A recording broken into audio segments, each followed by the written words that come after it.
Hi, you're on the Bible Forum. I'm Warren Sprouse. I got a question for you. Is God necessary in your life for good morals? Citizens of wealthy countries are the least likely in the world to say that belief in God is necessary for good morals and values. That's according to a Pew Research Center study.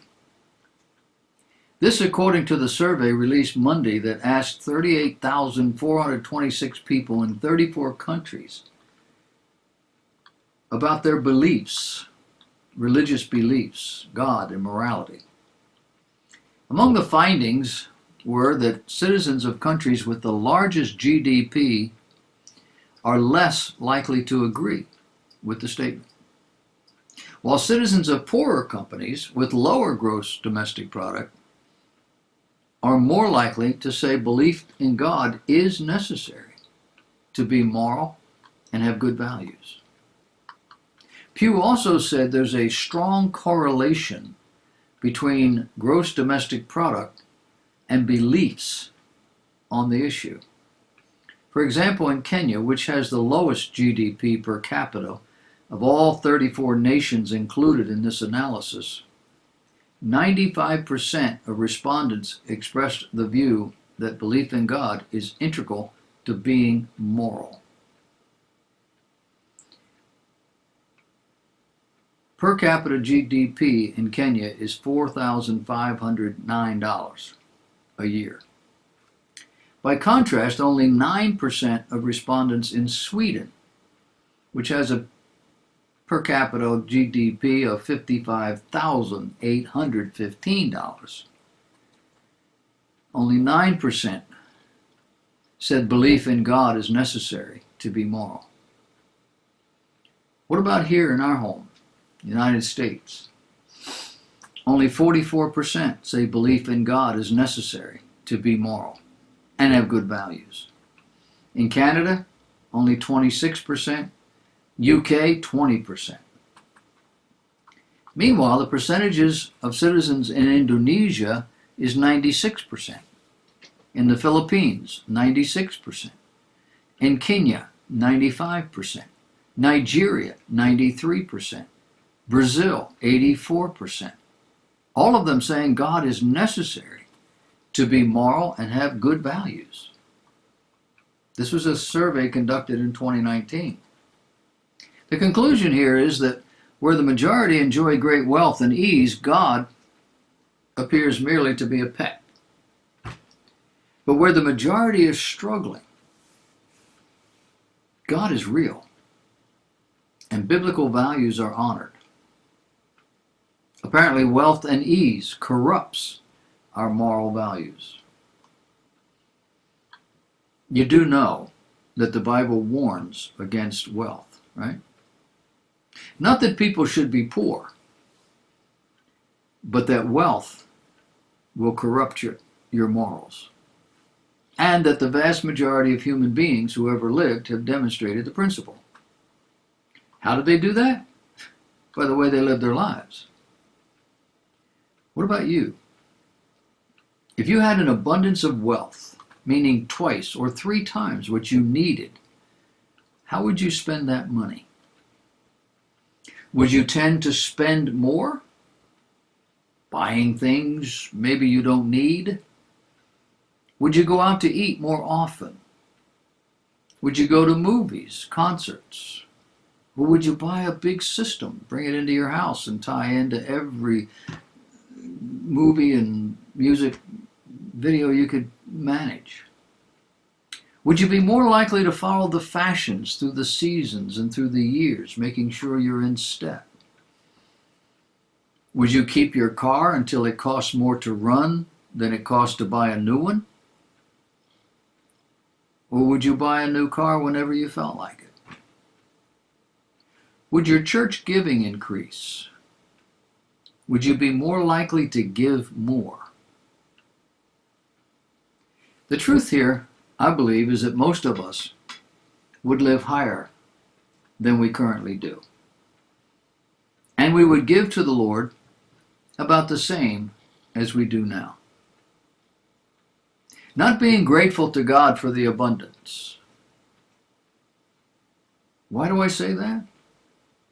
Because all of that is a mark of our sinful nature. Greed, selfishness, frivolence, fearfulness. And the fact that we have never really known poverty. Those who grew up in the Great Depression went off to war as soon as they graduated high school. My father was one of them. A large percentage lived the rest of their lives in prudent fashion. But those who grew up in the boom time of the 1960s, 1980s, tended to spend whatever they had. And today, our spending depends on our SQ, they tell us.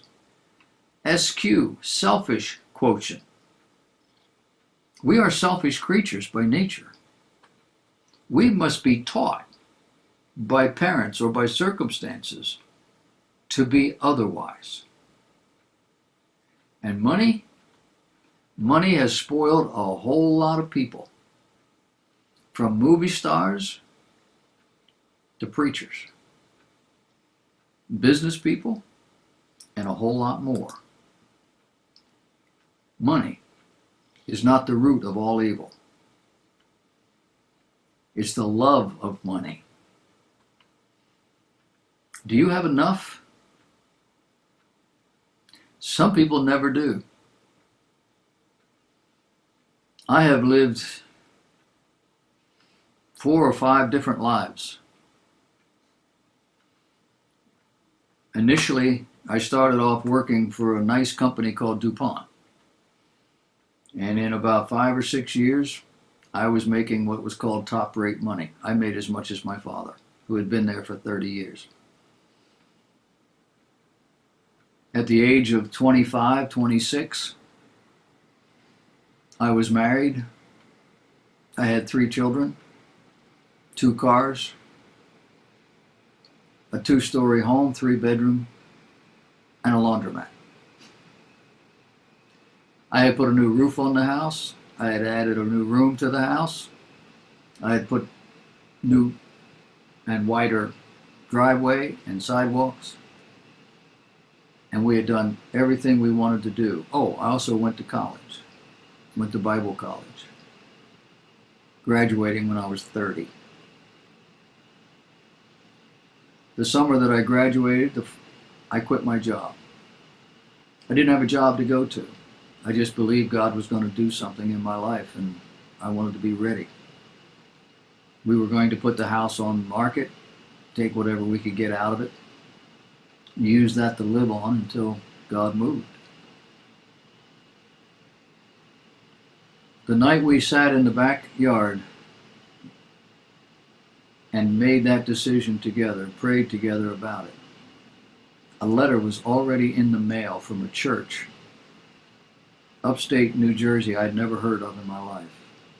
It arrived either the next day or the day after, asking me if I would consider pastoring that church. You know my answer.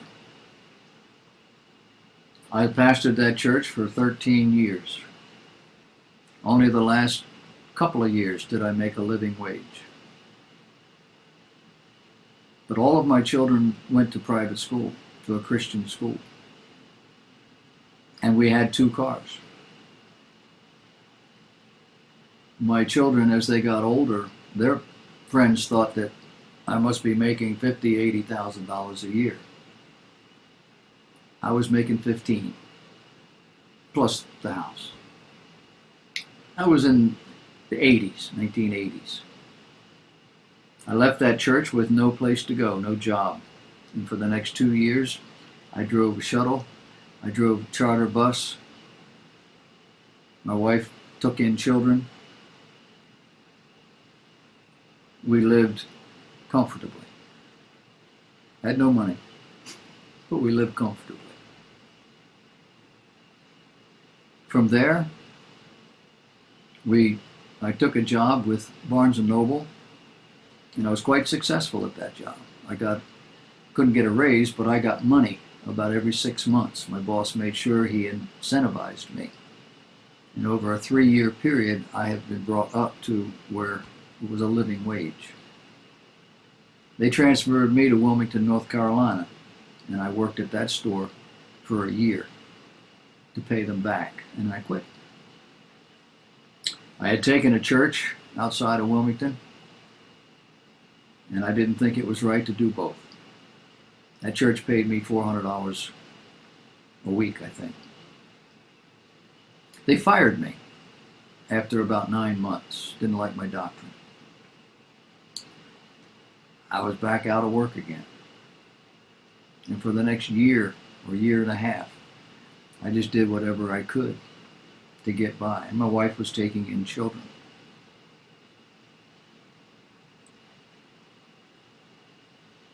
It was then that I got a job with, now I've forgotten.